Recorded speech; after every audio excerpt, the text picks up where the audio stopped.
Good morning, everyone. Good morning, Mr. Paul.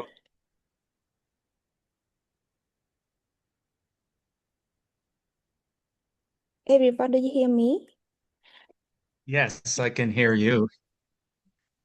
So, we just start now. Okay. Good morning again, and good morning, good afternoon, and good evening, everyone. And warm greeting to everyone. My name is Ganari. I am librarian at Kemet Business School. So it is my honor to moderate today public lecture and expert sharing session today. And on behalf of Kemet Business School and the Cambodian Librarian Association and the Italian Business Chamber Cambodia, the Italian chapter of Eurocharm Cambodia, and warmly welcome of all of you today lecture. How to fight and win space war, strategy, power, technology, and information demancy in the space age. This session is a part of our broader global theme, exploring the intersection of global space, power, artificial intelligence, user experience, trust, information, media literacy, and library diplomacy. So before we begin, a few quick housekeeping notes. All participant audio and video are muted. And please use the chat to engage and introduce yourself. And kindly place the question in the Q&A box. I will moderate question during the discussion. And you are welcome to share your name, organization role, and LinkedIn profile in the chat of future collaboration. And after the session, we will share the record with all participants as well. So before we begin today, main lecture, I would like to take a moment to share a short record keynote address with all of you. And we are pleased to present a file we need record keynote by Dr. Ricardo, Association Professor at CAM Business School and Vice CAM-Ed of and Vice Chairman of the Italian Business Chamber in Cambodia. And so his keynote provide a value context for today's discussion, particularly in connecting space policy, international collaboration, and strategy awareness, which we have from the expert lecture that follows. So let us now play the record keynote address by Dr. Ricardo. Good morning, everyone. I'm recording this video because unfortunately I'm not going to be there live, but yet I still wanted to be part of it and to be part of this event. I'm very happy also and thankful to the Cambodian Librarian Association for organizing this webinar and for inviting a speaker of the caliber of Mr. Paul Szymanski, which will speak after it about space war, policy, diplomacy. On the other hand, I just wanted to give a short keynote about the role of space over time. Additionally, also this event, this webinar, represents a natural continuation of the collaboration between CLA, the Cambodian Librarian Association, and ITACHAM, which is the Italian chapter under Eurocharm Cambodia. And it's part of the ongoing mission to share knowledge and raise awareness on something also very important like space. If we think space in general, we know always that space has represented this desire of humans to go beyond what they knew, to discover the unknown, and maybe to find some reality bigger than what we know. The ancient civilization were already looking the stars, trying to discover what was up there. Now we use satellite. We use satellite for observation. We are using satellite for communication, and actually we are using satellite for all everyday life. The modern space era, though, began in the context of competition. if we think. And that was true mostly during the Cold War, when we had the Soviet Union and United States that used space as a ground for pretty much showing who had more power, who was more advanced to leading technological innovation. In 1961, the Soviet Union made history when Yuri Gagarin was sent into space as the first human being that was sent, was be able to travel into space. And that actually changed the mentality, making us realize that what was considered impossible to achieve, then it was actually possible. The United States pushed back, of course, into this competition. We can think about a project like the Project Mercury, or like figures like Werner von Braun, which was play a very important role in the development of rocket technology, the same rocket technology that even SpaceX today use for launching satellite into space. This competition led later to the development of NASA, to the establishment, I would say, of NASA. But the competition over time, it evolved also in collaboration, and Europe, in fact, was also a part of this, not just competition, but collaboration. Italy, in this, was also one of the leaders, playing an important role in the development of space technology, space science, and over time we had multiple collaboration ongoing from different between different countries, between different agencies, and this maybe brought a shift from rivalry to collaboration.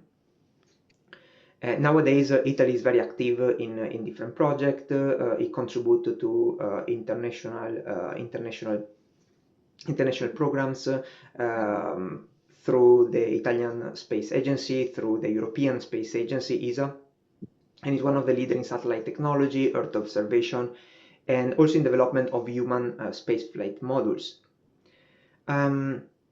Nowadays, space is used normally for communication, for climate monitoring, for disaster management, for security, for sustainable development. But it's very important to look back and understand how everything began. Everyone, Look did you into the hear the rivalry record video from between Dr. Ricardo, right? Did you hear?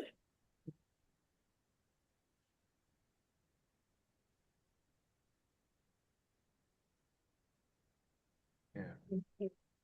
Yeah, okay. to country that initiate and pushed for the development of space and space technology. So with this, I don't want to take more time from you and mostly from the speaker, and I'm sure that you will enjoy.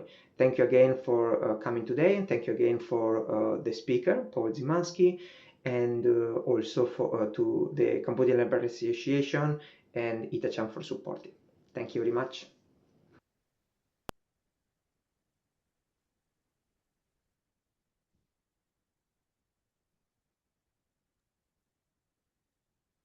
Thank you very much to Dr. Ricardo for the insightful keynote and for the context of today's discussion. Now, without further ado, it is my great pleasure to invite our expert speaker, Mr. Paul Szymanski, to share his lecture on how to fight and win space war, strategy, power, technology, and information diplomacy in the space war. Please welcome Mr. Szymanski. Well, good morning, and thank you for having me. It's quite a pleasure to be here. Give me a second here, and let me share my screen so that you can see my briefing.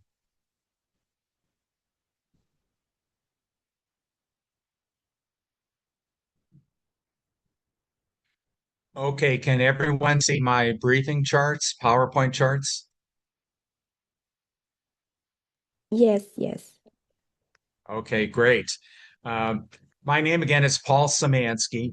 I live in Albuquerque, New Mexico. That's in the United States. It's the land of Billy the Kid and Breaking Bad.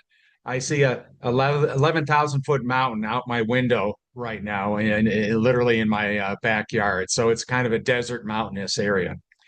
Today, I'm going to talk to you about the foundational principles on how to fight and win space wars. I'm not going to talk technical. I'm going to talk sort of philosophical, policy, strategies, things like that. So let me show you essentially a summary. I'm going to discuss a little bit who I am, look at the past history of space warfare, some basic principles of how to fight wars in space. There was a provable war that happened in space over the Ukraine. I could show you the orbital dynamics, mathematics of that. I'll go over some of the lessons learned from that, what's been happening lately, and then I'll be open to questions, at the end. And also, I want to point out there's a contest going on here. I have on the lower left of every slide uh, pictures of badges, military space badges I've collected over the years. And one of them astoundingly celebrates a major security incident that could have caused the downfall of an allied government. Unfortunately, I can't tell you which one that is. But this particular patch here in the lower left, there's a saying at the Pentagon. It's called Behind the Green Door. And that meant, oh, that's something very classified. And at one of the halls of the Pentagon, there's a whole hallway and only one door, and it had to be painted green. So they have this green door with an alien behind it. And I have to admit, I've not met any aliens, if you want to ask that question. So about me, 50 plus years experience helping the Western world essentially fight space wars, the foundational theory, policy, doctrine, and so forth. I've some have considered me the father of space warfare doctrine. I've I'm maybe one of the first original space mercenaries since I help other countries, allied nations, on how to fight space wars, like Boba Fett, I guess. I've given this lecture. It's actually over 200 times around the world. It's like 26 different countries now. Some of my publications are required reading in the Space Force officer training classes. And I have, it's actually 33,000 members of my space warfare discussion group, unclassified. All this is unclassified on LinkedIn if you want to join for that. So essentially, I've been around the block. I started out at a very early age. I skipped my senior year of high school and senior year of college and graduated from college with 3 degrees, and soon after started working at the Pentagon when I was age 22. So consequently, I was always the youngest person in the room for the first half of my career. So conceivably, I'm the last of the original space warfighters from the 1970s. So I've worked at the Pentagon and the Secretary of Defense and the Secretary of the Air Force and various uh, research labs. Most recently Air Force Research Lab here in Albuquerque, New Mexico. Now, getting into that bigger picture, we might have fancy pictures of space lasers and things like that, but if you look at the ancient philosopher Sun Tzu, he has a lot of interesting things to say. And I don't care if it's ancient Greek warfare or Chinese warfare or futuristic space warfare, all warfare is still between human minds. And he has a good quote here. He says, strategy without tactics is the slowest route to victory, but tactics without strategy is just a noise before defeat. And I think this is a lot of what's thought of today as sort of tactical engagements in space, but not why and what are the overall results. And I'll go into that a little bit further later. So, history of space warfare. And if you have a copy of this brief, you can click on these links and look at the unclassified references. It goes back almost 2,000 years. In ancient Roman times, Lucian's True History had Roman legions attacking the moon, and I guess they had giant spiders or something like that that they had to deal with. And then there's a famous science fiction illustrator, Frank Tinsley, who had space fighters taking out. Now, the concept of a space fighter, that's really cool in Star Wars and stuff like that, but it doesn't really make sense. I mean, especially nowadays, you've got drones on the battlefield, unmanned. Why would you put a man in there and have to have extra fuel, extra weight, extra oxygen, and he wouldn't be able to withstand the G forces and all that? It doesn't really make sense for space fighters, but it certainly inspires young people. There was something called the Bold Orion weapon system. In 1959 was a nuclear anti-satellite called ASAT that would take down satellites. The Russians in the 1970s on their Almaz human manned space station had an anti-aircraft gun on it. You can see it online. Here's a picture of it. Now, I'm not exactly sure either how they would work. If you've got a threat coming at you, okay, you want to shoot it down. Well, wait a minute, nothing falls down. You shoot an anti-tank run round at it, and okay, it blows it up to pieces, but most of the pieces are still coming at you like a shotgun blast. So yeah, I'm not sure you've done much of anything. I was on the F-15 fighter aircraft. Um, uh, Anti-satellite system. It had a missile like this, but it wasn't nuclear. Uh, I was supporting the program element monitor at the Pentagon, and he said at the time it was simply a negotiating chip for the Russian, what was called the kinetic anti-satellite that was sent up by a rocket, and it was essentially a shotgun blast going against a satellite. And we did a test on the United States one, and it's a funny story that the it was supposedly a dead research vehicle, and afterwards the researcher says I was still using it; it was still alive. No one told me they were going to shoot it, and the Russians shot down their own supposedly dead satellite. There's a lot of Russian concepts of I want to say ground-based laser, but this concept almost looks like it's on the moon or something like that.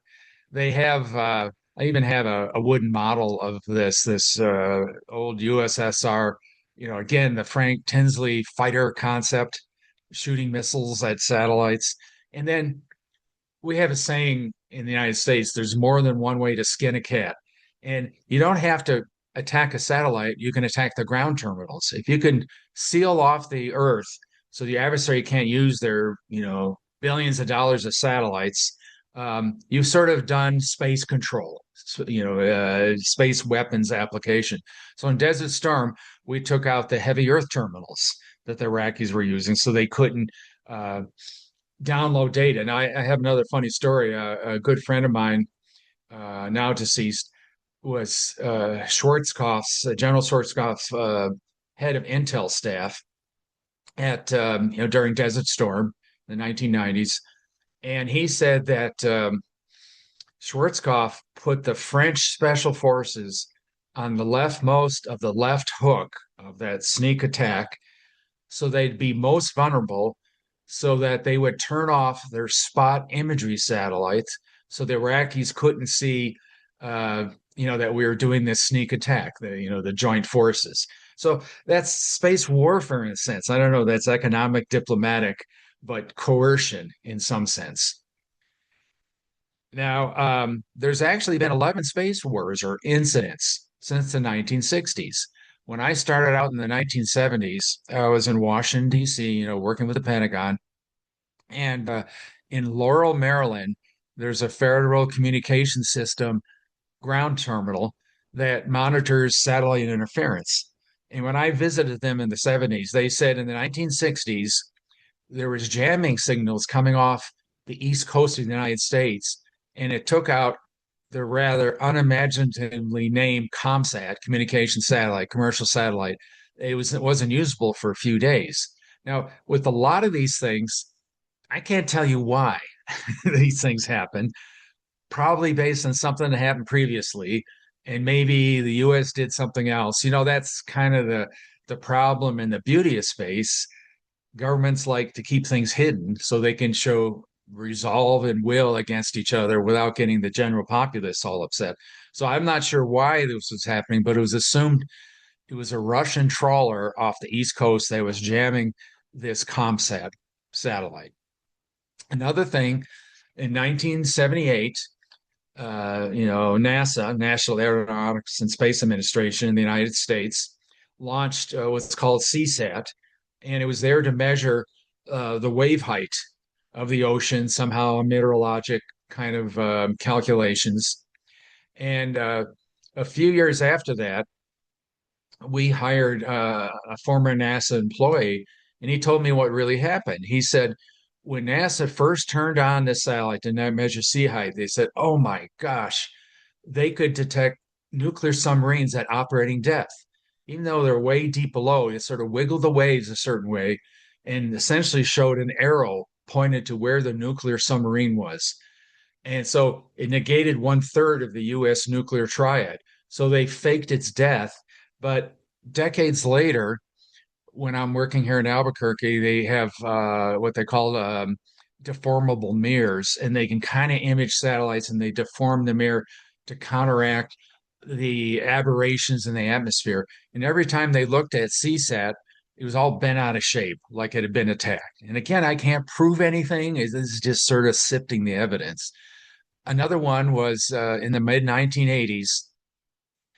Every time the USSR and the United States tried to launch a satellite into space, the rocket would explode or land in the Atlantic or Siberia, something like that. It went on for 6 or 8 months. And it seemed to me it was like one or the other was shooting each other's down. And again, we're talking about the Desert Storm. There was an incident in 2010, so I can't go into details, but it's rumored a drunken Russian colonel started it. In 2014, someone told me that one of the American National Ocean and Reconnaissance National Ocean Administration, whatever the other agency in the United States, one of its satellites was attacked in the Southeast Pacific from a Chinese ship. And again, it's like, well, this is crazy. Why is this happening? And I'll go in later in this briefing about how the United States attacked Russian GLONASS satellites. That's their GPS navigation satellites in 2014 at the start of the first phase of the Ukrainian conflict. And then, oh, I guess it's about 4 years ago now, I was in Lyon, France, at the invitation of the French Air and Space Forces. And two French lieutenant colonels there told me why there's a U.S. Space Force. And they stated, and I've other people that verified this, that in 2017, America has these missile warning satellites that show nuclear ICBM launches and where the nuclear detonations are and things like that. It's called SIBR, space-based infrared. Um, a lot of people have there's like at least three countries that have these mobile satellites that go around. You can call them repair satellites, maintenance satellites, refueling, inspection satellites. Well, China proudly talked about one satellite that has manipulator arms that can grab a satellite and pull it out of orbit. So, according to the French and actually multiple other people, in 2017, a Chinese manipulator satellite came up close to a SIBR satellite and started tearing it apart. Now, I doubt they did that for the fun of it. It must have been in response to something the US did. The US probably did something later. And there's a lot of other evidence that, if you sift through the tea leaves, I can go through the other things that it appears that news people in the United States are much aware of this. The politicians in Congress, France obviously is aware of it. We have another saying in the United States, we are fat, dumb, and happy not to know about this on the ground.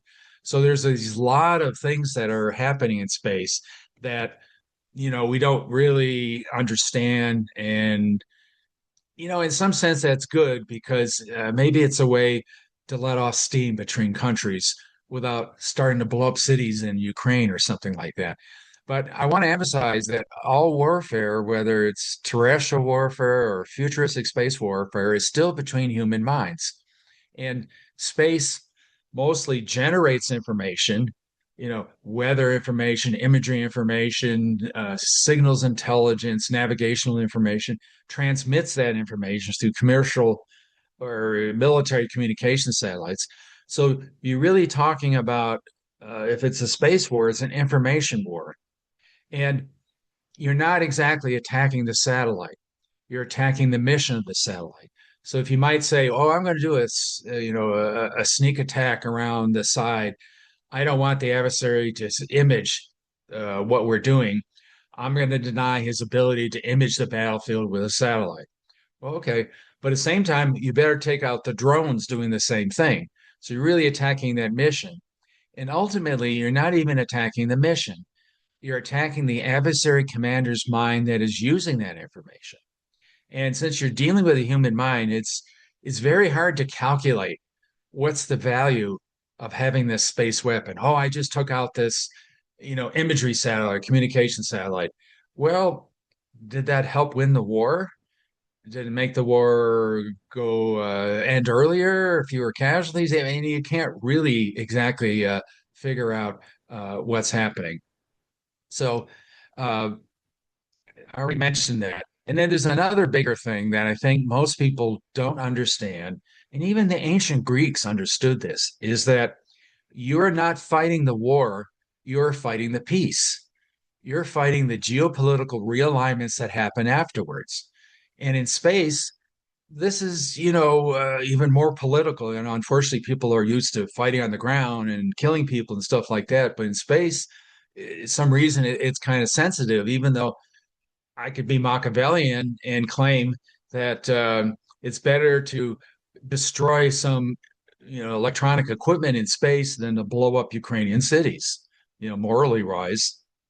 So you have to really understand, like, let's say, okay, um, when should you attack a satellite? And there's no human settlements in space. The Space Force probably get insulted for me to say they're not there for defending space. They're there, helping the ground troops on the ground to do something. So if they're going to take out a satellite, it has to be in coordination with some attack by the army on the ground or something like that.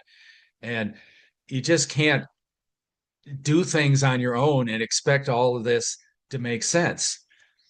And then there's another quote here from Trotsky from 100 years ago or so, that you may not be interested in war, but war is interested in you. So you could be a peacenik saying, "Oh, we don't want war in space," and all that. Well, too late; it's already happened.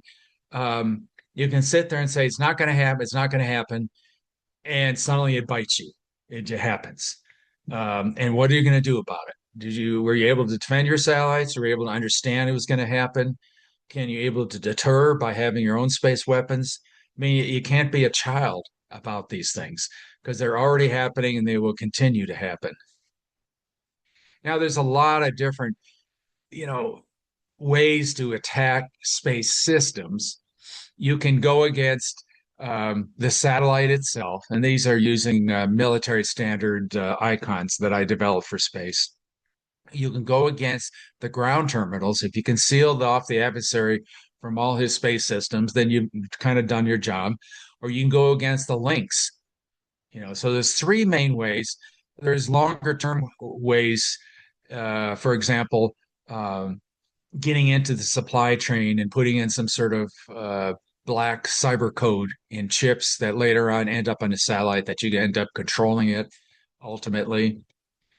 Okay, so what's different about space versus terrestrial conflict? Well, the other thing I think people don't really understand is they keep thinking tactical.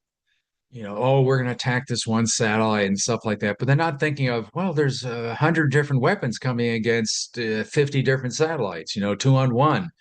What is their plan? Are they going against command and control, against imagery? Is it just a demonstration attack to tell them, hang back, stop whatever you're doing on the ground? And space is global. You can't just think of it as tactical. Satellites cover the world. So I've been to about 15 different military exercises, and we were I guess we were running Desert Storm once. And, they were talking about, oh, let's take out this satellite or this ground terminal so the Iraqis couldn't see our left hook or something like that. Well, nowadays, you blow up all their ground terminals. Well, so what? they can, there's ground terminals in Thailand, maybe even Cambodia, I don't know, that, you can download the same sensitive information from a commercial imagery satellite and transmit it via submarine cables back into the Middle East. So you have to think globally. Now, are you going to attack that Thai ground terminal? Hopefully not. You're going to attack, the submarine cable? Maybe, probably not. Uh, there's all these subtle ways that you can do things. Now, the preferred manner, at least in the United States, is cyber warfare. But, that's I don't know how effective that is. I mean, it might appear effective, but when you're dealing with, first class adversaries, they can probably fool you pretty well. And I think of a thought experiment, again, going back to Ukraine. If you're some Ukrainian soldier in a trench and you hear the Russian tanks revving up in the morning to come attack you, and this is just a theoretical thing I think of. And this egghead scientist shows up in your trenches and he has this big black box with a big red button in the center. And he says, I've been working for years in the lab. This is a cyber weapon that'll attack those tanks. I assure you, it worked in the lab. We didn't have time to test in the field, but if you push that button, they'll stop those tanks. And oh, by the way, I got to go home now. It's too dangerous here. And I used up all your budget, so you don't have any money for bazookas or anti-tank weapons. So goodbye. And so the tanks come towards them. They push the buttons. The Russian tanks, rev down, and then 30 seconds later, and suddenly they're working again, and they come and squish you. So that's cyber warfare. And to me, as a guy, it's much more emotionally satisfying to see a smoking hole in the ground where the tank used to be to know, yep, I did the job. So yeah, let's see. We're not really sure. Now I have a whole other briefing, 100 different ways to neutralize satellites without creating space debris. I mean, there's a lot of things you can do. You don't have to create space debris. At any rate, I mentioned here that space war is highly political. I mean, you could see the Space Force here in the United States over the last few years is trying to educate the American public to get used to attacking satellites. Most of the military actions, though, are hidden from public view. Um, if the Space Force is going to attack uh, somebody's satellite, you think they're going to tell the Army that? They're not going to tell the press. You think they're going to tell the State Department that? I mean, I've worked on 12 different space weapons programs, and I used to tell them, early on when we're doing this in the labs, we should invite the State Department in early because they're going to be at the National Security Council and saying you can't do that because of some sort of political international rules means. But if they got in early on it, um, maybe they could tweak it slightly so it's more acceptable later on, 10 years later, when maybe you're going to be using it. And they always says, no, we don't trust those State Department people. Governments like that. All the different agencies don't trust each other. And I have over 33,000 members in my space warfare discussion group, and some of them are former assistant secretaries of state, and one of them told me, "Yeah, I wouldn't trust the American State Department either. They never saw a space treaty they didn't like. They would sell out the country or something like that." So that's just what's really happening. And then let's say you're at war with China in the Western Pacific, and you wake up one morning and one of your satellites doesn't work anymore. So you can scratch your head, and it's not like you see a flaming wreckage of a plane on the ground or something, and you might say, "Well, gee, maybe it's solar flares. Maybe it's like my computer last month broke. Electronics just break. Maybe it was a micrometeorite hit it. Oh, maybe it was human caused, but not unintentional. The satellites get close to each other all the time, natural orbital perturbations. Oh, it's human caused. It's intentional. What's their intent? Is it just a show of resolve, trying to give an indicator? They going against certain kinds of satellites, and oh, by the way, who did it? Are there big red stars painted on the side of these space weapons? No. You're not really sure who's who. You might say, oh, well, we're at war with China. China did, of course. But then maybe it's the Russians or North Koreans trying to stir the pot. How do you know? And do you start the space war because of that? So there's a certain degree of uncertainty with that. And then I also want to emphasize that whatever you do in space has peacetime consequences, certainly space debris. You might sit there and say, oh, look at I'm big and strong. I won the war. And all this space debris is killing everyone else's satellites. And now suddenly your allies hate you. You lost the war. Well, let me just go back a little bit. World War II, Britain lost World War II. And you say, oh, Paul, that's crazy. They landed at D-Day and went into Berlin and all that stuff. Yeah, they lost the British Empire immediately afterwards. You know, they lost. What was the point ultimately? So you might lose allies. You might have new space treaties that are forced on you further along. And, like what has been happening in Ukraine, all you're doing is teaching your adversaries how to fight you better next time around. So you should probably hold back some special space weapons so they don't get, obviated by some future space treaty after the war. And they don't find some sort of technique to counter it next time around.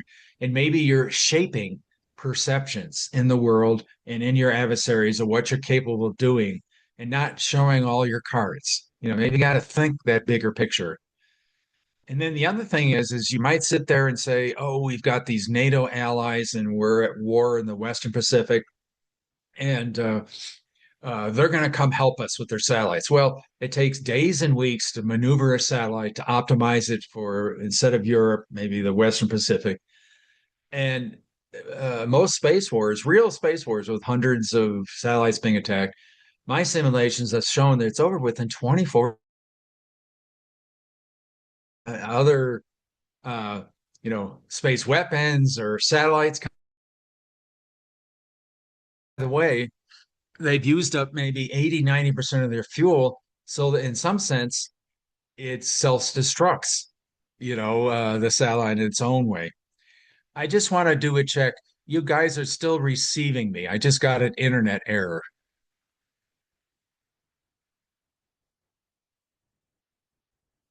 Hello?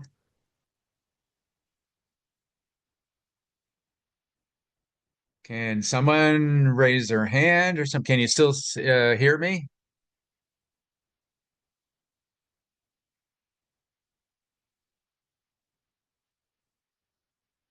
I presume that means good. I haven't heard anyone.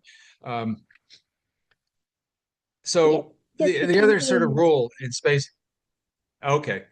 The other rule in space warfare is you just got to use what you got right there in that particular area of space, so to speak, optimized area of space. Uh, so you can also do kind of mind games, and you could say, well, if I'm gonna, 10 years, 15 years from now, if I'm going to, let's say, be at war with a dictatorship. Well, dictatorships, their forces, their troops on the ground tend to freeze when they don't get orders. Like in the Iraqi conflict, if they don't get orders from above, they don't want to get shot. They're not going to have initiative and stuff like that. So for those kinds of countries, maybe you should have space weapons that will go against command and control, communication satellites, things like that. Where if you're going back into Ukraine, the Western world, the fighters still fight on. I mean, in World War II, the German officers complained about the American soldiers. They didn't even follow their own manuals. They just did what they wanted to do. So in situations like that, maybe you should pre-deploy and optimize locations of space weapons to go against imagery satellites or something like that. I mean, I've been proposing we need a space warfare think tank to kind of, figure a lot of this stuff out. And then the other thing that's different than terrestrial warfare is the concept of closeness in space. And I think a lot of people don't get that.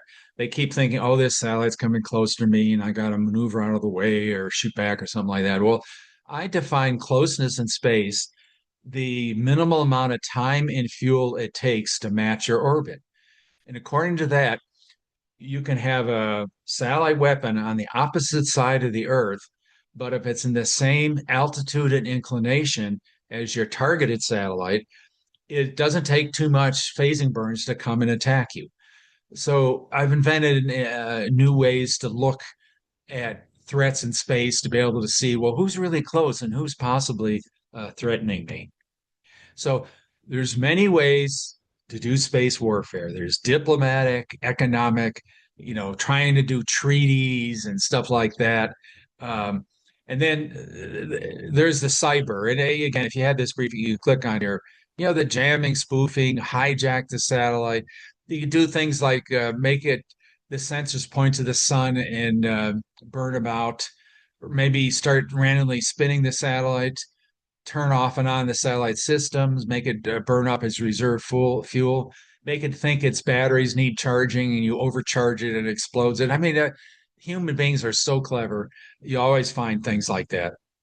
Now you have the directed energies weapons. I've been on several of those programs. The trouble is, if you got this big, super powerful directed energy system on the ground, it takes 30 days for all your possible target satellites to come over, and you hope there's not a cloud in the way.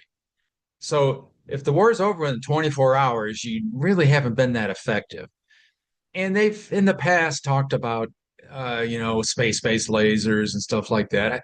I don't really hear that much. Now, I have to admit, on Amazon 2 years ago, I got a 7.5 watt green laser. No, it was a blue laser. Um, online, and it can um, set my furniture on fire across the room in a fraction of a second. I suppose you could take a militarized one, space qualified one, put it on a satellite, and if it came up close, maybe you can kind of mess with it. There's so many different clever ways. I mean, most people don't realize if you take a magnet, it doesn't attach to aluminum unless you spin it. And it's called the lens effect. And so let's say you had a weight, a spinning weight, in space, and you attach it to the aluminum body of a satellite, and you're making it spin. So maybe it's solar powered or radium powered or something like that. And so it attaches to it and unbalances the satellite. I mean, it doesn't have feet on the ground. It's very difficult to have a satellite point exactly at a target on the ground and so forth. So it would mess with the ground controllers trying to reestablish balance in the satellite. And then every 10 minutes, you detach and attach another side, you know. And maybe you do that for a few weeks until the war is over with, and then you just drift off and the satellite's fine. I mean, there's all kinds of very clever ways. Um, there's been hundreds of cyber attacks on satellite systems since the 1960s. Here's a website with all of that. You've got the physical attacks on the terrestrial space systems, iron bombs on targets, special forces going in. The Chinese, maybe 2 years ago, published this space mine. This is the sort of the exhaust cone of a satellite that's not used anymore once it's in position. And it goes in there, attaches itself, and it doesn't blow up. It's a thermite charge. It melts the satellite. So, and then there's a classic kinetic kill vehicle causing debris. I talked about the inspector maintenance satellites. This is a global assessment of who's big in space. This is open source assessment. I don't really, trust it. I have more knowledge than that. But I published this here because I was surprised they list Israel as electronic warfare against satellites, and that I didn't use, but I didn't know before. And of course, that's easy. Any country has its cyber hackers. You just have to have a little bit of knowledge of the satellites, especially if militaries are starting to use commercial satellite systems. Any country has research lasers that are probably powerful enough to damage a satellite or at least blind it. You just have to know kind of where to point it and get a return to make sure you hit it and stuff like that. But there's so many instances in history where supposedly superior forces were beaten by inferior forces simply because the inferior forces had better doctrine, strategy, lucky to have a smarter general, whatever, you know.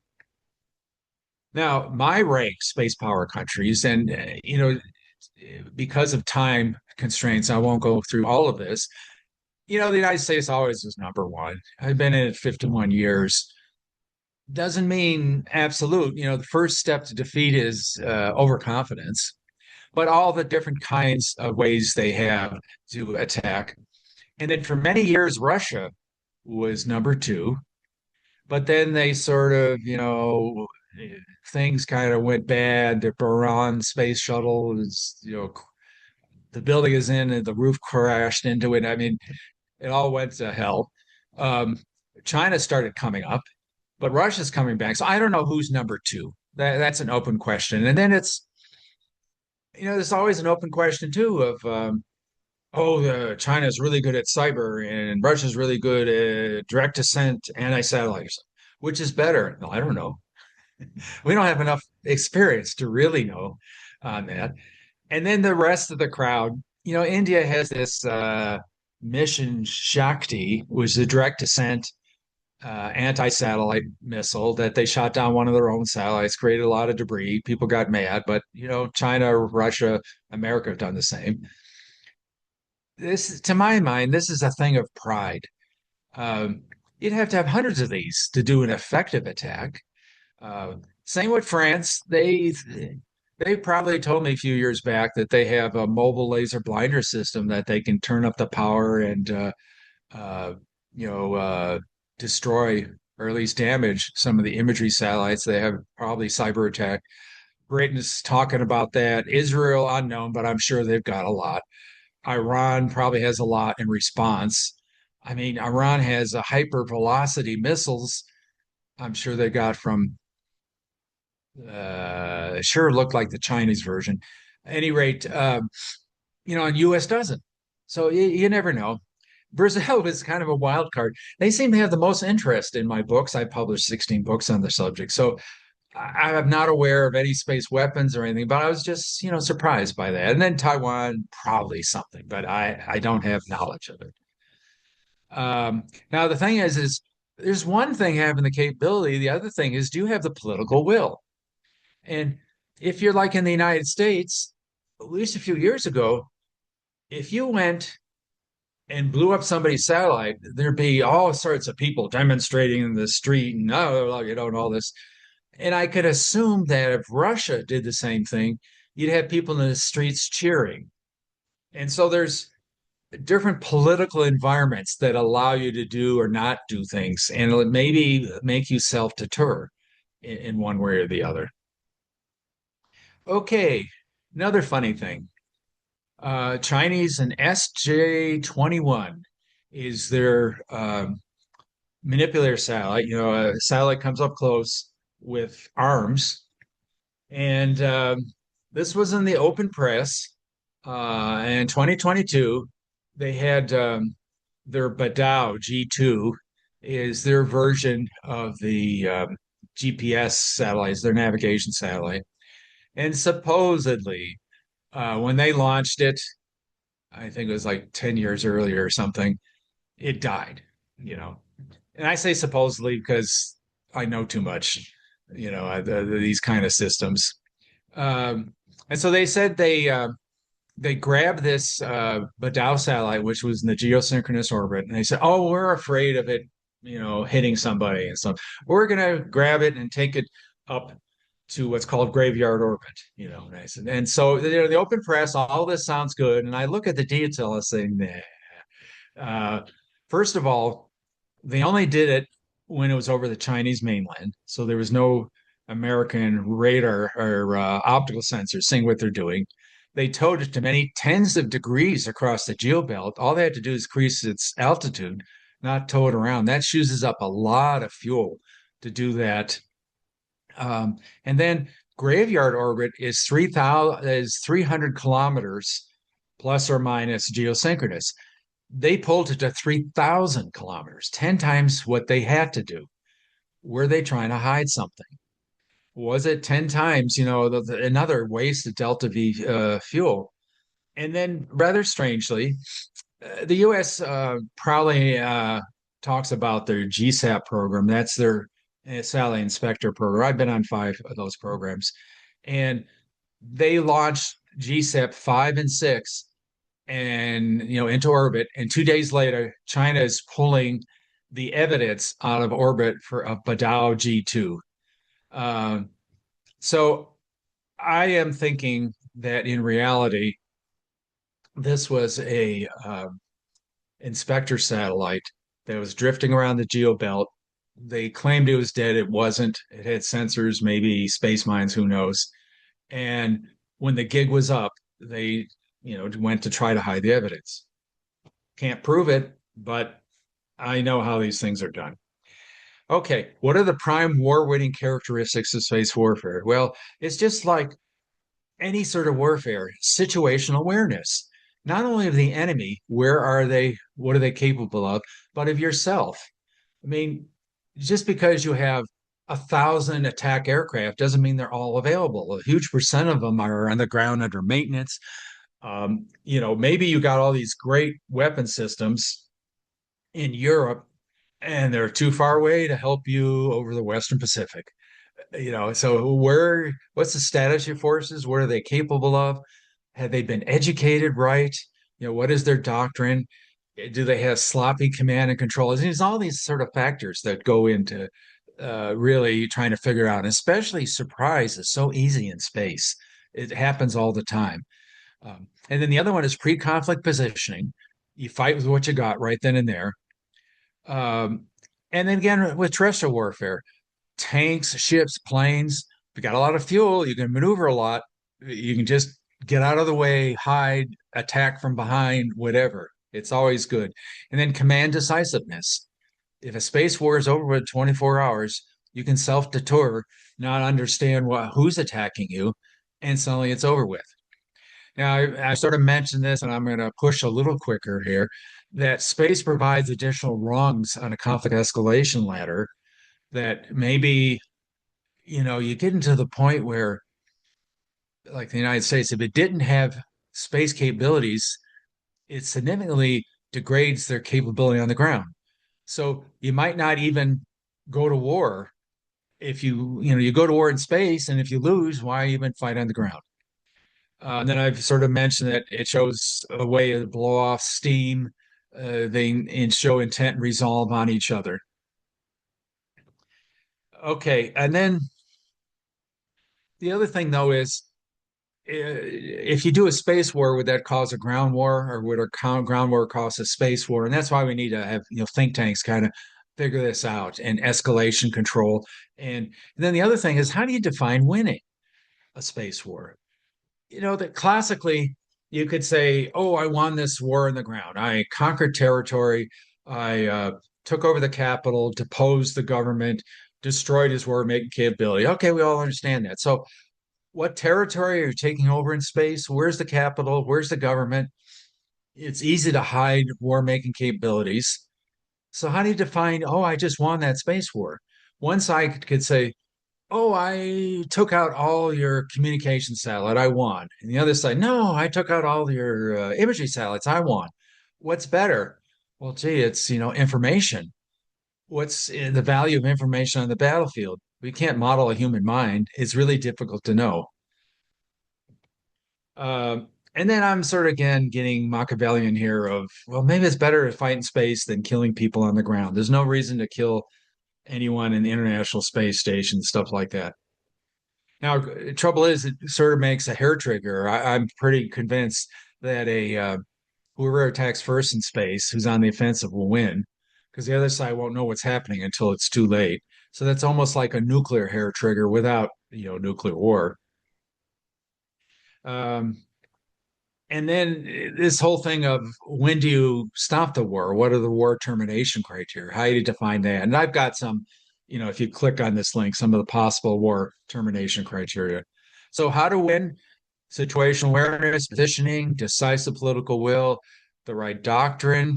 Well, how do you even define winning? And what are the post-war consequences? Again, you're not fighting the war, you're fighting the peace. How to lose: uncertainty, confusion, self-deterrence. You got great space weapons and systems, but in the wrong place at the wrong time. Uh, you won all the tactical battles in space and lost the space war. Oh, this time around, you were lucky. You won the space war, but you lost the peace, guys. So, you got to think those bigger pictures. And then, if you took out and advertised all their ground terminals, then you sort of won the space war without doing anything in space. And these are some of the critical questions. What will be attacked in the future and all that, but I have to hurry. Okay, let's talk about the war in Ukraine. I'm going back to 2014. That's when the civil war there started in earnest. In March 2014, the Ukrainians jammed a Russian communication satellite to try to decay it from orbit. That's what the press says. I mean, I'm sure it was a geosynchronous satellite. It's not going to decay. Okay, here's the big one. I'll mathematically prove to you that Russian GLONASS satellites, the GPS, were attacked beginning on the 2nd April. All 24 satellites were down for 13 hours. Now, was this a military attack? No, it's uh, an indicator thing of resolve and will. It's not like Russia built those roads in Ukraine. They're not going to get lost driving around there. They know where all the targets are and stuff like that. What it is showing you better stop doing whatever you're doing or else kind of thing. And it's difficult to make those threats. You don't want to make it public because you look bad if you're forced to, back down and maybe you start a war. I mean, supposedly World War One, the British didn't want to go to war, but they said, oh, that's another Franco-Prussian war from just a few years ago in 1870. They'll let them fight it out. But the yellow press that talked about Germans bayoneting babies forced the British government to go to war, and 30 million dead later, and another 60 million dead in the later in World War II is just an extension of World War One. You got to really control perceptions, I guess. At any rate, you have to be subtle in doing these attacks to send a message, but it can't be too subtle because they won't believe in the message. So I believe Russian senior leadership thought, oh, maybe that was just solar flares. It really wasn't anything. So 2 weeks later, they were attacked again, just to get the point across. And then there's a whole bunch of other things. Their ballistic missile early warning satellite system was lost. In 20th April, Russia was launching Western astronauts up to the International Space Station. And the head of the Roscosmos said, well, you can use a trampoline now to get up there. Well, it's kind of a wise ass diplomatic economic attack. This In May 2014, a Russian launch vehicle was launching a telecommunications satellite that would have covered eastern Ukraine, and it crashed on a Chinese village while Putin was there trying to sell Russian space capabilities. Now, again, I can't prove anything, but that sounds awfully suspicious as a message. There's a whole bunch of failed Russian communication satellites, research satellite. The Russia was launching the European Galileo, again, their GPS navigation satellite from South America, and it failed. Now, I don't know if that's another attack on, a European navigation satellite. Navigation satellites seem to be the favorite attack. I mean, when I was in India 2 years ago, they said theirs suspiciously came under attack. Um, so that's a message to the Europeans back off in the Ukrainian beginning of the conflict. And then in August 2014, this was in the open press, 8 major banks in Manhattan in the United States had a cyber attack on them. And they said at the time it was coming from Russian servers. Um, I think it was 60 million bank accounts, stock accounts, and all were downloaded. And the banks complaining all the Russians attacked us, and a few days later they shut up, and you never heard anything more about it. You could look at the links here in the open press. But surprisingly, suddenly President Obama stopped talking bad about the Russians immediately, and a week later, everyone was at the Minsk agreements fake truce ultimately. And so I interpreted the mean what's called combined arms. Russia was getting mad at us attacking their satellites. And so they took the war, space war, down to the ground and attacked the American banking system and probably extorted Obama saying, we're going to release these, 60 million bank accounts to hackers around the world if you don't stop what you're doing in Ukraine. And I think he backed down. Now, I can't prove that. You can't prove any of this stuff. I'm not sitting up there in space watching a satellite being attacked. Now, they're at the beginning of the current Ukrainian conflict, there was an open news story about a Russian and an American submarine had an incident in the Sea of Japan. And I don't know what incident mean, they rammed each other, torpedoes, whatever, but there's no news camera seeing that underwater.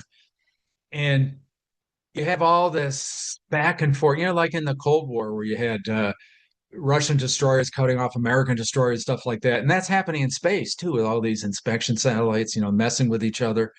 Um, I just, what I'm getting at is countries are just like children. They'll do anything they want if they can get away with it. So they love secrecy. They love secrecy of undersea warfare. You go to CIA headquarters in McLean, Virginia, and you'll see all the stars on the wall of CIA agents who died.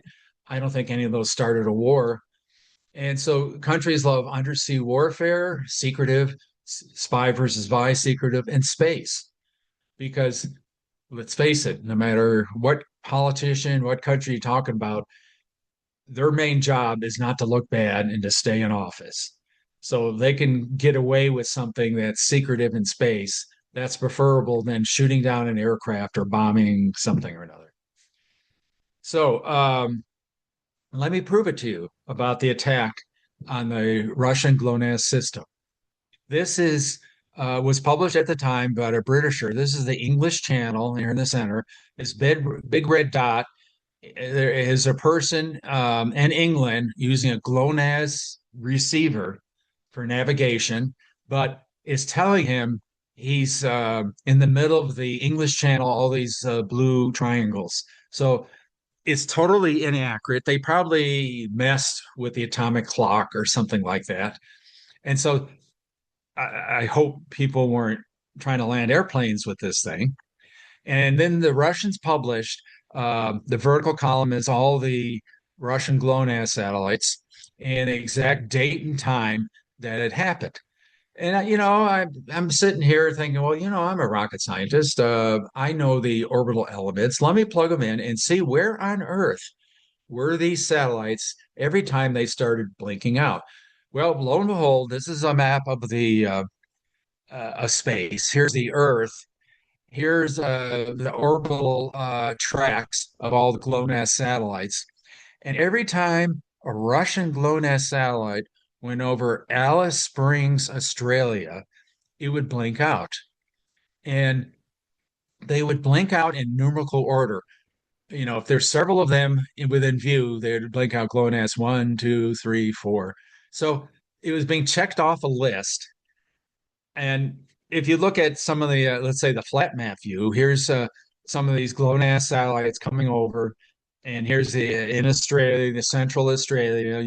They made it here, so it's furthest away from Chinese, Russian ships trying to detect what's happening. And here they are coming under attack.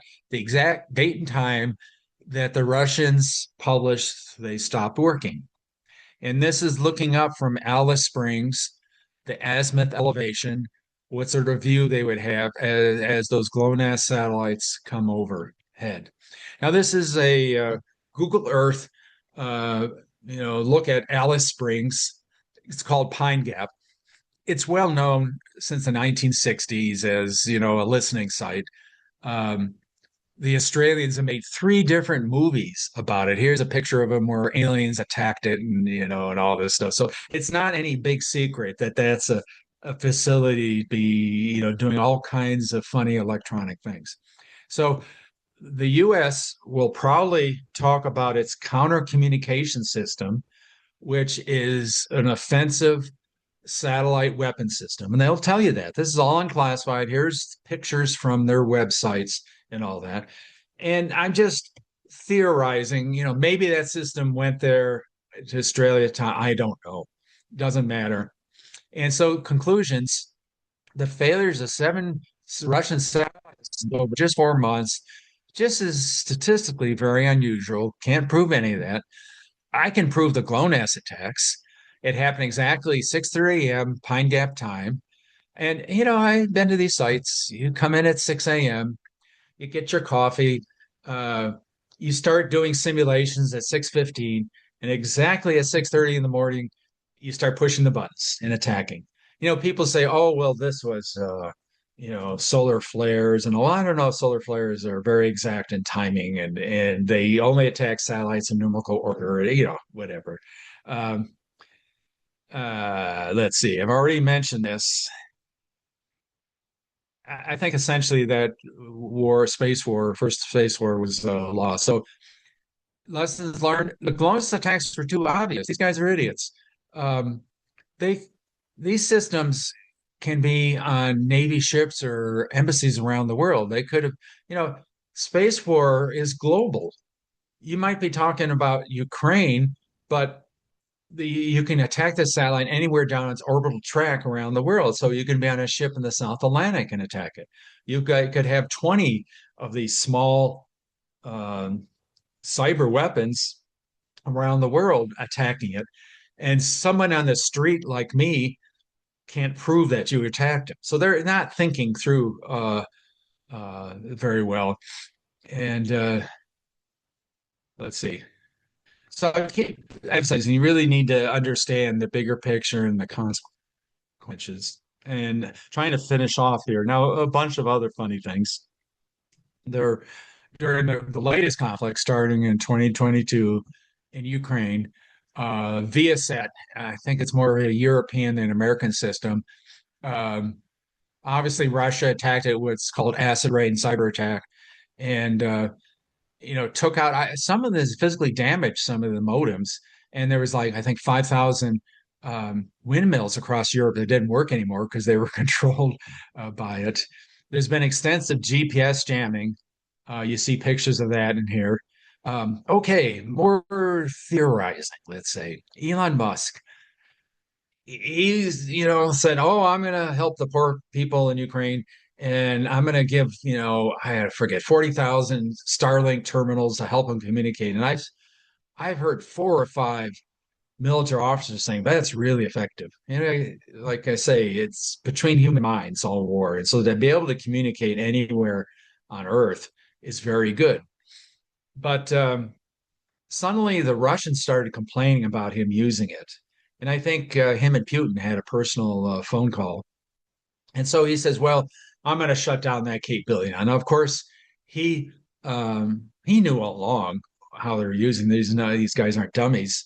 But it's interesting. Around that time, a whole bunch of Starlink satellites started falling out of the sky, newly launched. You can see it coming in here. There was 40 of them just I think it was about on one day or a few days on that. And the governments are professional liars. I used to do cover stories myself. So it's called the onion theory. You peel back the different layers of the onion, or there's another way of phrasing it. It's called the mushroom theory. Keep them in the dark and feed them shit, essentially. So that doesn't make any sense because there wasn't particularly bad solar storms, and there was an even worse one the previous year. It was kind of an excuse. Uh, so they're claiming they're moving it 4 days later, but then almost 200 of their satellites over 2 months started falling out, and that seems like a lot. So I am theorizing here that um, Putin started attacking his satellites, or maybe like attacking the American banking system. Maybe he did a cyber attack on his employee records and said, I'm going to put these out, or maybe he threatened him and his wife. I don't know, but it seems, I'd say probably 80% confident, minimal, that Musk backed down. But it's all about saving face. He's still using him a little bit. It's never like a big absolute kind of thing. So us on the ground are happy and not thinking all these bad things. And then I'm pretty sure too, this is one of the mobile laser blinders. Maxar has been providing imagery information to Ukraine, and I'm pretty sure Russia's been blinding those. Here's a bunch of other things that are happening in, okay, the big one, guys. It's called FOBS, Fractional Orbital Bombardment System. This is a system to get around the 1967 Outer Space Treaty that Russia invented in the 1960s, where instead of sending nuclear ICBM missiles north over the Arctic, they send them south over the Antarctic and avoid American distant early warning radars and defenses and things like that. And you're not supposed to put weapons of mass destruction in orbit according to the 67 treaty. But they said, oh, it's only a partial orbit. It's fractional orbit. So it's, the lawyers, they'll always get away with it. And Nikita Khrushchev, they said at the time, oh, we could put weapons on there and blow things up. Now, anything coming out of space, piece of concrete coming down, it's not, boosted or anything. It's at Mach 26, several times hotter velocity, just naturally, 3 times hotter than the surface of the sun, you know. Now, it was openly announced a few years ago that China now has operational FOB system, and they specifically said it's for take out American aircraft carriers. And they demonstrated, I think it was last year, where they shot it up and then hit some targets in central China or something like that. And what I'm showing here is a sequence of pictures. It's probably on a security camera in Kiev, in Ukraine. And it was told that there was a joint NATO-Ukrainian command center in Kiev. It was 400 feet underground. And I believe this is a sequence of it being taken out.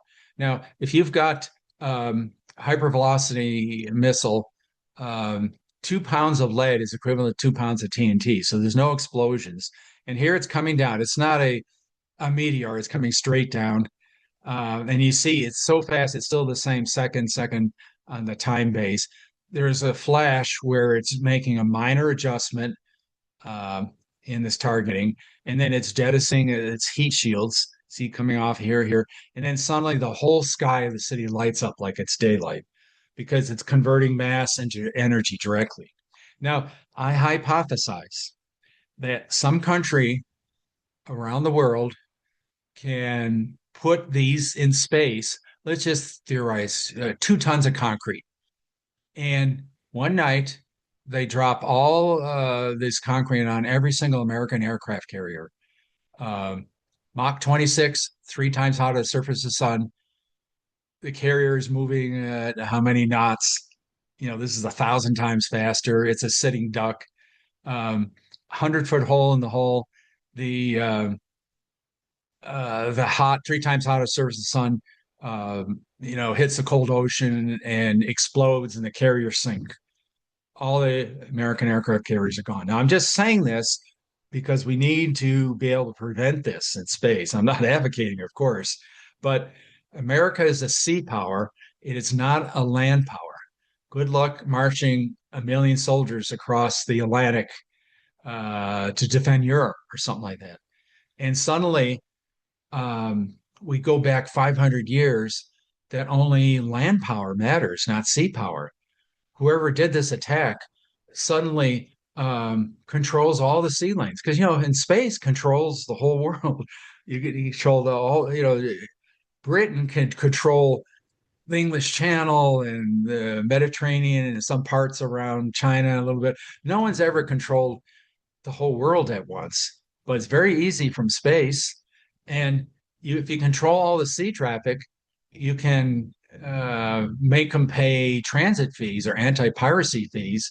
All that oil in the Middle East is worthless if it can't shipped out. Suddenly U.S. is a second power, great power. The only one who can fix that are the 3 major land powers in Europe or in Eurasia.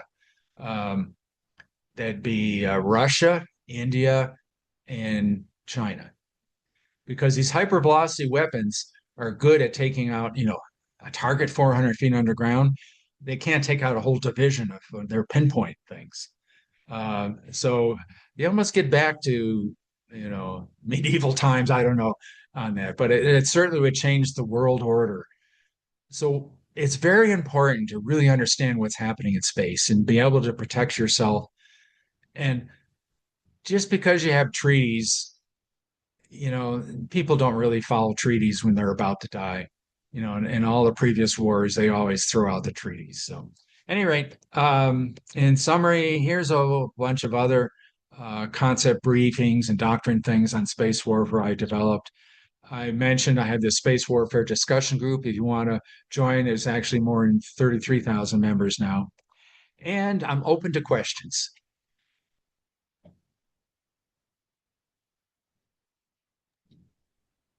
So thank you, Mr. Szymanski, for your presentation.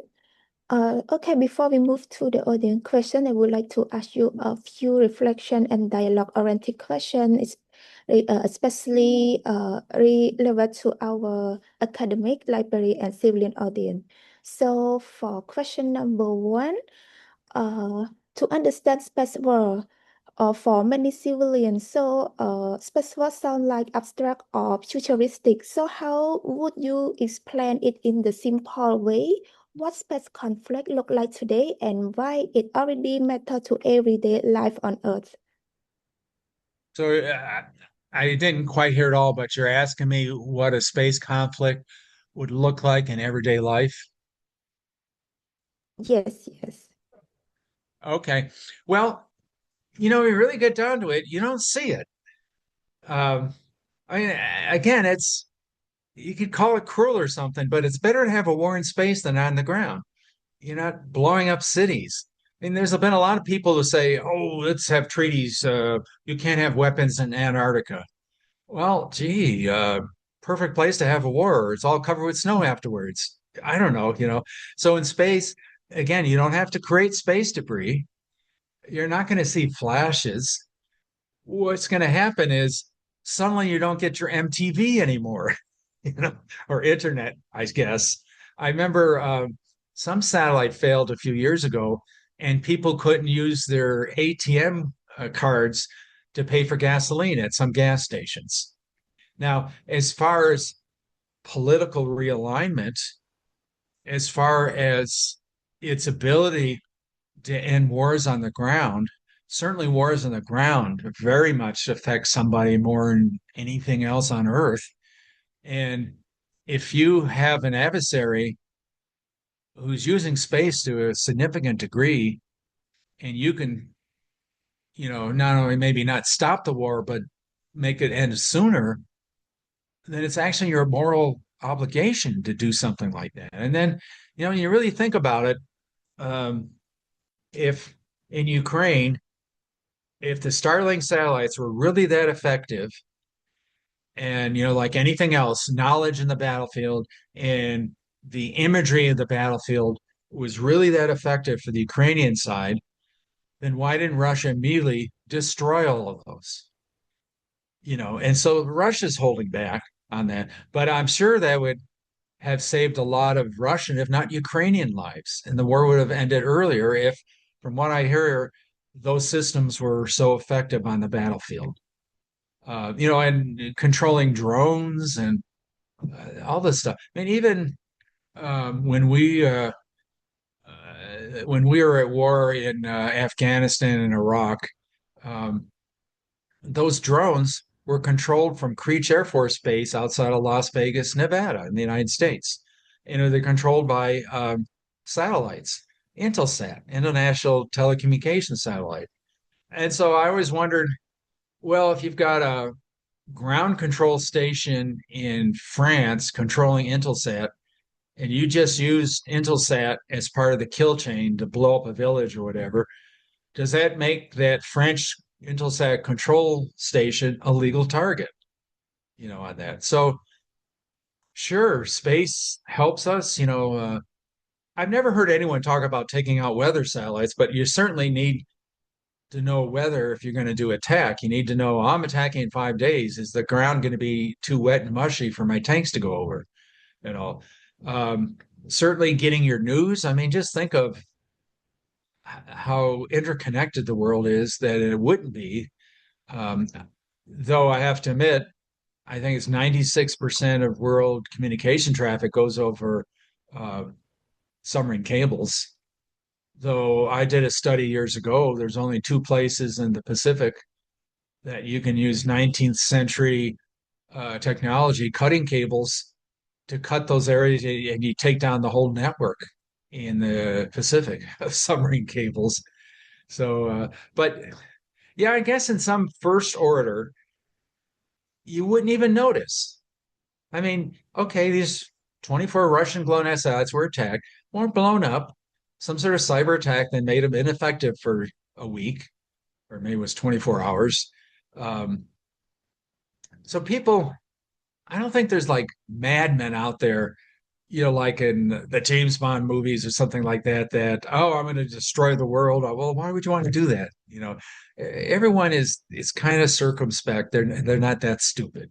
So I don't know if that answers the question.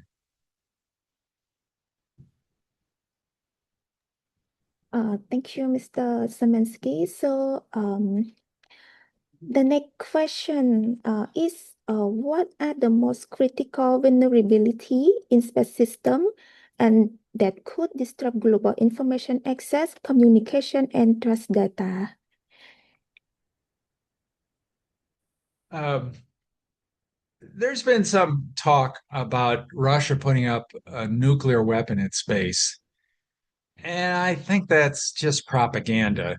Now, in the 1960s, we did blow up some test weapons in space, and that increased the Van Allen belts and all the radiation up there, and a whole bunch of satellites died. So, one could hypothesize if you've got an evil mind or something like that, say, well, one country it doesn't really use space and it's mad at the Western world, and we're going to send a nuke up there and kill satellites and ruin it for everybody.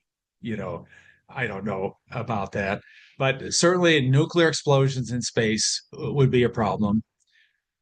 I suppose you could purposely, um, put pellets in space and blow up a bunch of satellites, and you have all this debris and it's killing other satellites. And I mean, they claim the Kessler effect. I don't know. Um, but why would you want to make the whole world mad at you? You know, you got to have some friends around the world. So none of that really makes sense. Plus, again, you're not fighting the war, you're fighting the peace. You got to be able to live the peace yourself. So I don't know why Russia would put a nuke in space because it would affect its satellites just as much. It would affect China's satellites and affect all its friends' satellites. It sounds like suicide or something like that. So, but the classic thing is cyber attack. I showed you that there's a website to show about all these cyber attacks against satellites. And for many years, the commercial satellites, the links weren't even encrypted. So, you could do that. I suppose you could blind some satellites. It's probably, any country could do that and probably destroy the imagery sensors. I always wondered if some country could make a unilateral declaration saying, I just don't like people spying on me from space. I'm going to shoot up this big ass laser into space, and anyone looks at me, they blind themselves. Well, okay, to make sure no planes go through there, uh, on that. It's just the communication satellites. Now, I saw one study. If you painted the the communication satellites have these huge solar panels because they have to transmit multi kilowatts of energy, and if you painted one small corner of one of these huge communication satellites, just regular paint or whatever, there'd be differential solar pressure on it, and it would make the satellite slowly start spinning out until it'd be worthless. And if you spin too fast, you fly apart. I mean, these are really sensitive pieces of gear. There's the other thing of I'm talking these inspection satellites that everyone around the block wants to have them now. The U.S., China, Russia, Britain, France. I'm sure there's a few other players. They they there's no atmosphere in space, so you've got these multi-kilowatt antennas, but they got to give out the power, the excess power somehow. So they radiate it out in space, and radiation is a very poor way to get rid of heat. So they have big radiators. Now, again, if you had it in some sort of satellite that comes out close and paints those radiators the wrong color or something, they can't radiate as much, the satellite would burn up. You haven't created any space debris. As there's so many ways to like fool these systems because they're just mechanical systems. And they talk about, well, artificial intelligence space, and maybe that would help, but I sure hate to have some AI computer in space start a space war because it mistaken an attack, you know. So there's a lot of them, communication satellites. You look at Starlink, Elon Musk, I don't know, 10 or 14,000 he's going to be putting up there. You might say, oh my gosh, I need 20,000 missiles to take them out. Is no, they all communicate with each other. You put a virus in one, it would go to all of them. And humans are so clever. You get very arrogant if you think I'm invulnerable to all viruses. There's all kinds of ways of doing things. You can send up a laser onto the um, skin of a satellite, and it's called the photoelectric effect. And you can put a signal on the skin of the satellite, maybe somehow get it inside the satellite, and maybe insert a cyber code. That's theory. I don't think anyone's done it on that. But let's say with Elon Musk Starlink, I'm just theorizing here, but I hear there's algorithms that if two satellites are getting close, they're all communicating to each other. They detect that with lasers or something, and they start moving further apart. Well, if you're able to put a cyber code in there, and there's always a way, you could put a minus sign in that algorithm. So every time they want to move apart, they move closer, and you kill all of them at once. I don't know. There's always a way on that. So I don't know, 20, 30 years ago, I didn't have the internet and I didn't die. Maybe we're all spoiled or stuff like that. Maybe, oh, you get to talk to your family now or something. You don't have your cell phones. I don't know if we're all going to die and things, but maybe I'm just an old fogey with that concept. Anything else? So I have two more questions before we go to open the floor for question from our audience. So the question regarding to information dominant and civilized society. So the space conflict is not only military, but it informational. So the question is, how does space warfare affect information dominant, media system, and public trust? And what should civilian institutions like a university and librarian be aware of? I'm sorry, I couldn't understand that. Could you rephrase that? Something about information?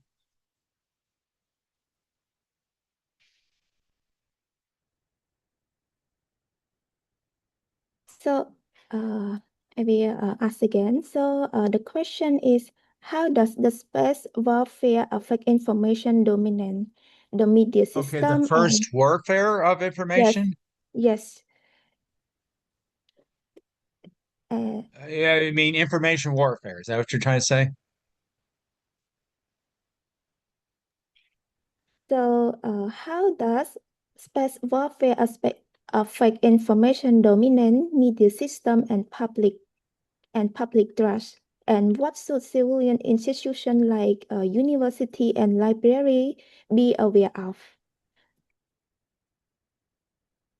Well, certainly, a world wide web that's really worldwide and maybe somewhat space-based um, has really changed people. That libraries and all that information. I know more about people I never knew when I was younger, and so that exchange of information that certainly goes both ways. the exchange of hatred too, because people are easily incensed. I mean, you got like Iran and the supposed revolution going on currently. And suppose I read somewhere, supposedly the revolution quieted down. Elon Musk sent 40,000 Starlink terminals in there. I'm not sure how they did that. They must have had it in there beforehand. But then Russia, uh, and that was helping the revolution. But then Russia gave Iran Starlink jammers, and then it stopped it.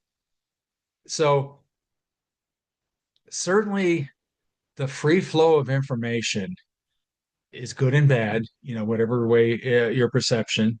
And certainly things like Starlink, I think Amazon's got their new one going on. I think China's got one, and I think there was another country. So you're going to have tens of thousands of satellites up there, which probably means it'll be more and more difficult to deny information to people. I mean, how do you even know they're receiving it? If they got some, the Starlink terminals fit in your briefcase now. So that's certainly enabled by space more so than submarine cables ever could on that. Um, so that's good, but it's just, at the same time, you've got all this fake news and propaganda going around and inciting people. So I don't know how to handle that because humans are easily excitable. You know, I just realized last month that hatred and violence is infectious and love isn't. So you in the street, you see people smashing windows doing this, you feel like doing it yourself, but you see two lovers kissing, you just say, and maybe that's the human condition. I don't know. But so space is good and bad. Um, the trouble is then, people want to restrict what you should see. And that in itself is propaganda. Sometimes it's good to restrict bad stuff, but who's to decide what's good and bad? So I don't know if that's answering the question. So thank you, Mr. Szymanski. So now we open the Q&A from our audience. So the first question from our audience is, he would like to know from your opinion that one, the space for future development. As we know that for now, space war are just mostly involved indirectly, and those do you think that the space war will be involved and be able to directly contribute involved, like in terms of physical attack? I can't understand. Sequam, you're saying? So Sequam and physical attacks? It's not coming through too clearly, or sorry. Is there like somehow in the chat room? I don't know where to go for that. Maybe if you can say it again in a different way. yes. So I would ask again. So our audience would like to know about your opinion that um do you think that the space war will be involved and be able to directly contribute involved, Okay, I like don't in know terms what of neobor means. yes, Secobor and neobor? yeah, like in terms of physical attack? But what is secobor and neobor? That's the words I heard. Hello, sir. Yeah, Oh, yes, you can hear me, go right? ahead.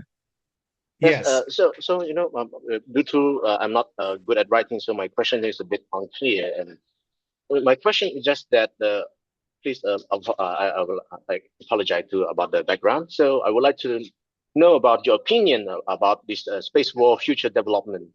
As we all know that most of the space war, even in now, are just like mostly indirectly involved, like for example, hacking or something like that in war. But with the in the future, do you think that they will be directly involved, for example, like dropping some weapon from orbit, like you mentioned it, even though we have the treaties, as you all know that with the recent activities surrounding us, I think that the international law or even those treaty may not even affect you. Yeah, no, there's no treaty about dropping weapons from space. The 1967 Outer Space Treaty says weapons of mass destruction, which is generally thought of as nuclear. You know, I did the original studies in the 1980s of dropping weapons from space. It was technically feasible then to, well, we had RASV, Reusable Aerodynamic Space Vehicle. It was a theoretical single stage orbit space vehicle that would drop. We went over to Westinghouse in Pennsylvania and had them design a nuclear, well, a reentry missile, like a nuclear one, but that it would hold conventional weapons like, an A-10 would have, and it would take out tanks, the wide area anti-armor munitions, I think it was, or something like that. And I did the study on that, and it was very effective with the 1980s Warsaw Pact attack on Europe, taking out all these uh, tank attacks from the United States. So it was technically feasible back then. If you're not dropping nukes, though, the Russian Oreshnika hypervelocities, as they consider like a nuke weapon without nukes. So I'm not a space lawyer, but I think it's never been considered that that's regulated by treaty. And, they don't follow treaties anyway, really come down to it. So as far as space war, no, it's really happened. There's been physical attacks on satellites. Now, there've been cyber, but there've been physical, especially with these inspector weapons. That's not going away. And I'm sure there's been a lot more that's happened. I've been retired for 13 years, so I'm not really, into the latest. But with the Ukrainian conflict, it's just like shooting down Gary Powers, U-2 over Russia, destroyers against destroyers in the Cold War. That's all happening with satellites. And, satellites suddenly stop working. Some satellites are suddenly in pieces and they don't know why. And they never, well, they probably do, and they never want to tell you. But certainly, I think it's getting to the point, if not now already, that if you want to go to war on the ground, you have to win in space first, or no sense even trying. So, I've already mentioned there's been about 11 space wars. There's probably multiples of that I'm not aware of. And the countries love to keep all that very secret, and that's all right. Don't get us all upset. But it's pretty serious and getting more serious. There's this funny business about the moon. All my career, the military never cared about the moon. I remember in the 1970s or something, NASA asked the Air Force, "Oh, do you want a base on the moon?" And Air Force scratched his head, and says, "Well, I guess not. It's so far away. It didn't do anything." And then suddenly, in the last 7 years, everyone's talking about the moon. And here in Albuquerque, we have people who are developing technologies for cell phone service on the moon. It's like, what the hell are you talking about? Is it $10,000 a minute you're going to charge the 3 astronauts or something? And they're putting up surveillance satellites on the dark side of the moon, and everyone seems very uneasy about it. And I've theorized that if the first person to land, their astronauts on the moon, suddenly abrogates the 1967 Moon Treaty. 10 minutes before they land, says, "Oh, well, we're out of it now," and declare ownership of the moon. And I think even a NASA administrator admitted this a few years back. And to me, it's sort of like, well, the Pope gave the whole Western Hemisphere to Portugal and Spain, 600 years ago or something like that. Good luck defending it all, you know. And so they talk about a lot of this. Well, I think, warfare on the.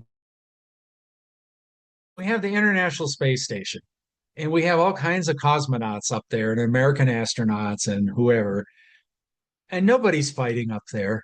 When you're in a lifeboat where you're all dependent on each other, particularly in the moon, oxygen and heat and food, water, whatever, you're not particularly inclined to be killing each other either. So this whole thing, and even, settlements there and all, I don't see anything happening for 30, 40, 50 years that needs war.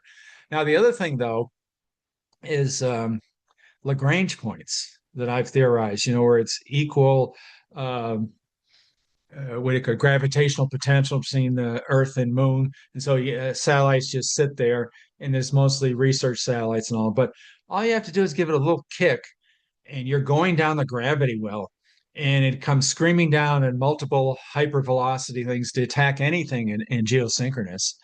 And we don't have surveillance sensors looking out that far. We're not looking between geosynchronous orbit and the moon. What's hiding out there is very easy to hide satellites.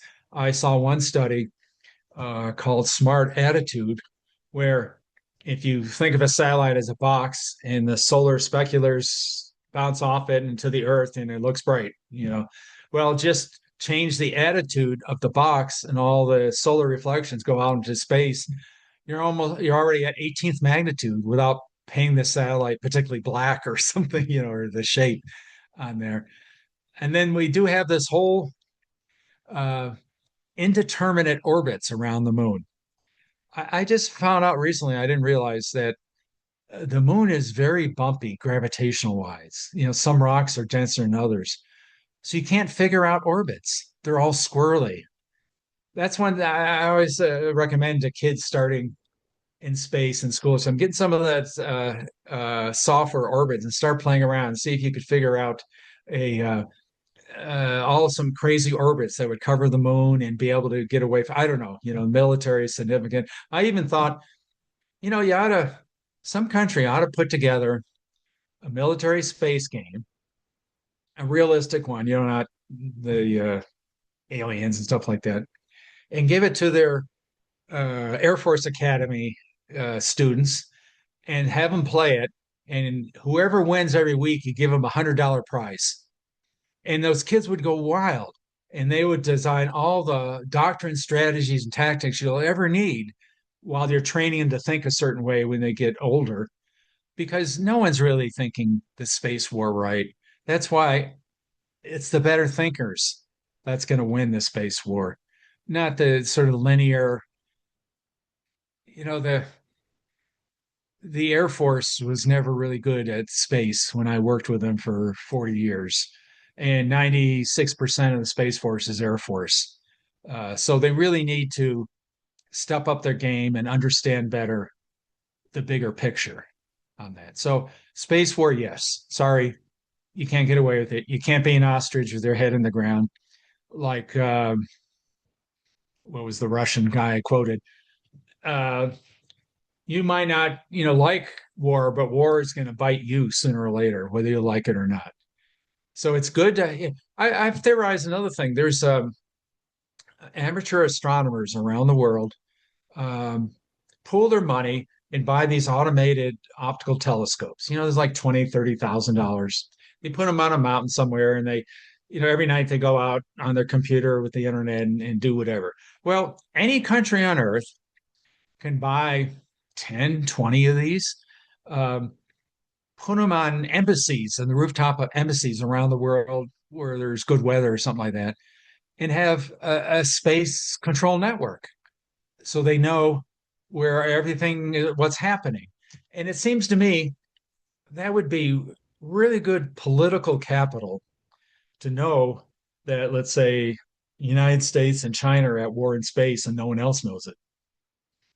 Somehow that's probably very worthwhile in your, particular government and stuff. So there's got to be more brokers, let's say, because I think there's at least three commercial networks like that, but of course they keep it closed. What's happening, and it just seems to me, well, you just buy one of their networks, set them up, learn from them for a year or two, and then have your kids run it, and then they understand space better. And there's a lot of things that can be done, but it's happening, and you gotta be a part of it. I mean, the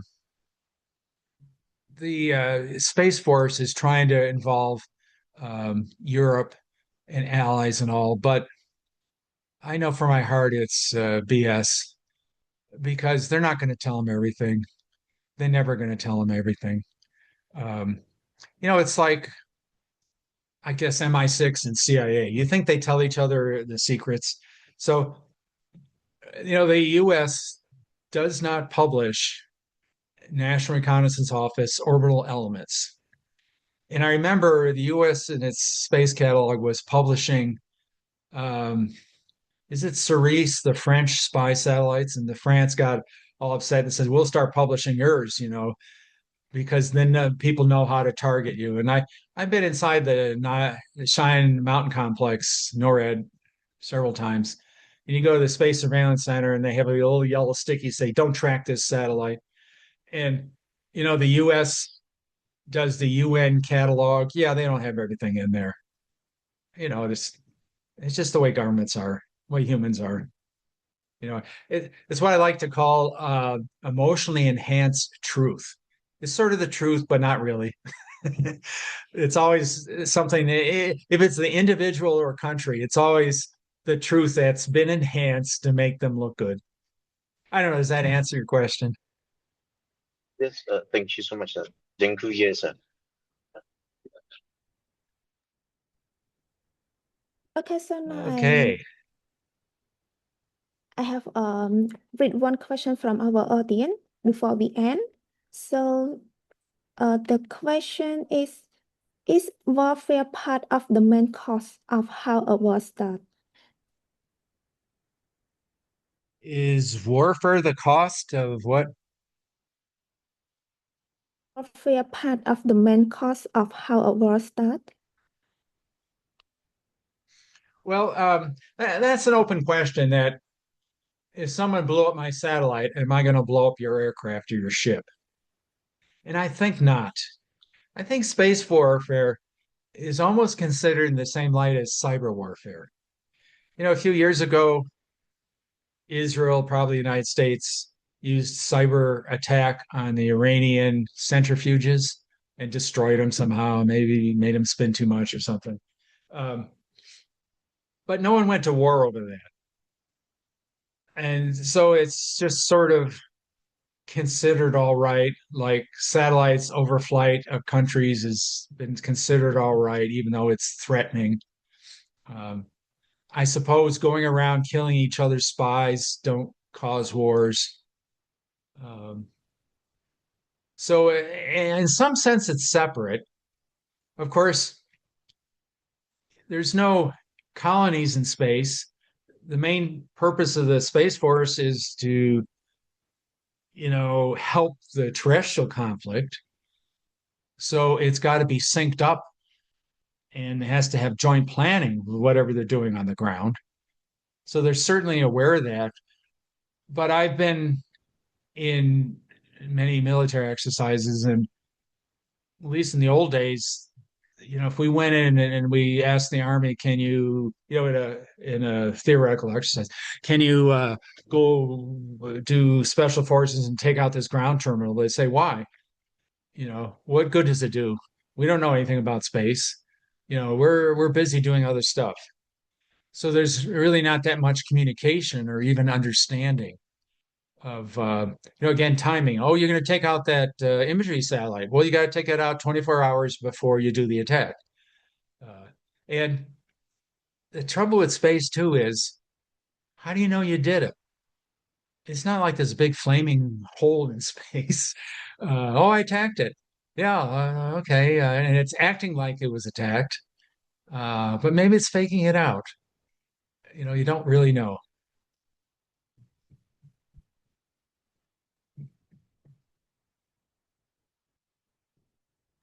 Okay, thank you, Mr. Szymanski, for your presentation and for your answer.